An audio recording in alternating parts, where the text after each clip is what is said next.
and welcome back to another Teenage Tutor YouTube video. Today we're going to be talking about verbal reasoning, and this is a part of the test that takes up about 20 minutes in the Kent test. In the previous video we covered non-verbal reasoning, which was about shapes and symbols, and today we're going to be covering verbal reasoning, which is about words and definitions. Lots of children struggle with verbal reasoning because if a word comes up where they don't know the definition, or a couple of words in the question they're a bit unsure of, they may panic and not know what to put as an answer. Which is why it's really important when a question comes up that we can answer with a set method, that we bag all the marks that we can and save as much time as we can. The question type today that we're going to focus on is hidden words, and we're going to be finding 4-letter words that are hidden in sentences. The method that we're doing today we actually cover on our 2-hour 11+ exam technique course. Our first one this year is going to be on the 6th of August. These are really popular, so I anticipate that we'll be running a few more throughout the summer. As always, please email alex@theteenagetutor.com with any questions, queries or compliments, and we'd be happy to help. If you know anyone who would benefit from seeing this video, please share it and give it a like, it'll really help us out. So I'm going to skip over to Zoom and we'll get on with our hidden word question type.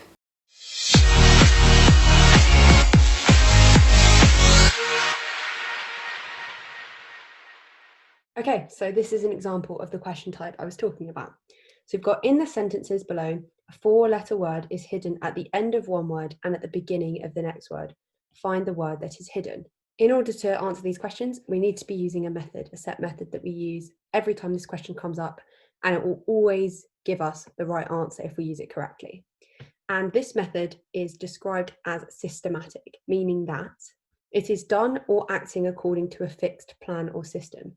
This word is so important in the 11+. Can you see here this example? It says a systematic search of the whole city. If you're looking for something in a city, you're not going to randomly search loads of streets. You're going to look at the whole map of the city and search through systematically, road by road, section by section, however you've split up the map. That's what we're going to do with our sentences. So if we're looking for a 4-letter word that's hidden between 2 words, we have to find letters from the previous word and letters from the next word that add together to give our final answer. That combination could either be 3 letters plus 1 letter, 2 letters plus 2 letters, or 1 letter plus 3 letters. So this code is what we're going to use to create our systematic method. So we've got this sentence, I keep trying to add up the numbers. This is the sentence that we are looking for the hidden word in. So you can see that I've written out here, our options for where the word could be hidden are between I and keep and trying and to and add and up and the and numbers. So to make a systematic method, we have to be looking for our 3 plus 1, 2 plus 2, and 1 plus 3 between each of these options of words. So if we take one of the combinations, keep and trying, and split it up into our 3 plus 1, 2 plus 2, and 1 plus 3. You see, ept comes from here. Epta comes from here. And putri comes from here. To find the answer, we therefore need to go through this code for every single one of these options, and we will find the hidden word within this sentence. So let's give it a go. So with I and keep, we've got a 1 plus a 4-letter word. So the only option here could be a 1 plus a 3, and I key is not a word. So we can eliminate that as the answer. So the word isn't going to be hidden between these 2 words. We've already eliminated keep and trying. Then let's go to trying and to. So we've got inked, ungtu, or gutta. Well, that's only 3 letters, so we'd also know that that one wouldn't work. So that's not going to be our option. Let's go to add. So we can't do a 3 plus a 1 because this is only a 2-letter word. And if we go straight to a 2 plus a 2, you can see that we found toad. So that would be our answer here. Some students might have noticed that then was also one of the options that you could have found, as in that's also a 4-letter word that's hidden between 2 words. But this is just an example. This isn't an actual question from a test. So you wouldn't be in a situation where you'd have 2 possible answers. You would be able to eliminate these other 3 options. Here are some more examples. So we've got follow the road to get to school. So what I'm going to do is just going to go through and highlight a 3 plus 1, 2 plus 2, and a 1 plus a 3 for each of these. So loat, outh, woofer. Definitely not that one. Then you've got the, hero or heroa. So I hope that you've seen there that hero is actually our correct answer.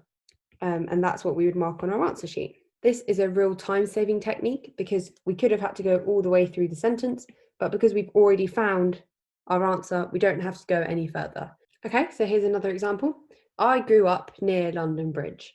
So with this first one, we can only do a 1 plus a 3 and igre, however we would say that imaginary word, is not a word. Okay, let's move on to grew and up. So you could have reu, ewup, or wop is only 3 letters, so that wouldn't be allowed anyway. So those aren't words. Then we've got a 2 and a 2, so you could have upney, also not a word. So let's go to near and London. We'll start with 3 and 1. That's going to give us earl. So that is our word. Don't be put off by the capital letter. Earl will still make the word. So one last example for this video is going to be the sparks ignited the dry paper. So we're going to be searching for our 4-letter word in this sentence.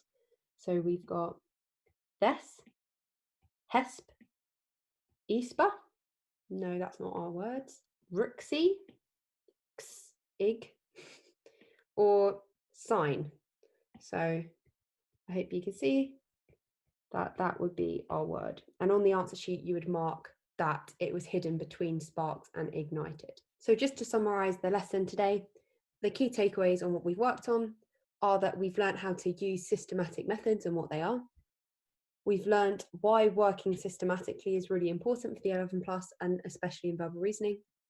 And we have learned the 3 plus 1, 2 plus 2, 1 plus 3 method for hidden words. So all that's left to say is a big thank you for watching, and I'll be back soon with another video explaining a new method.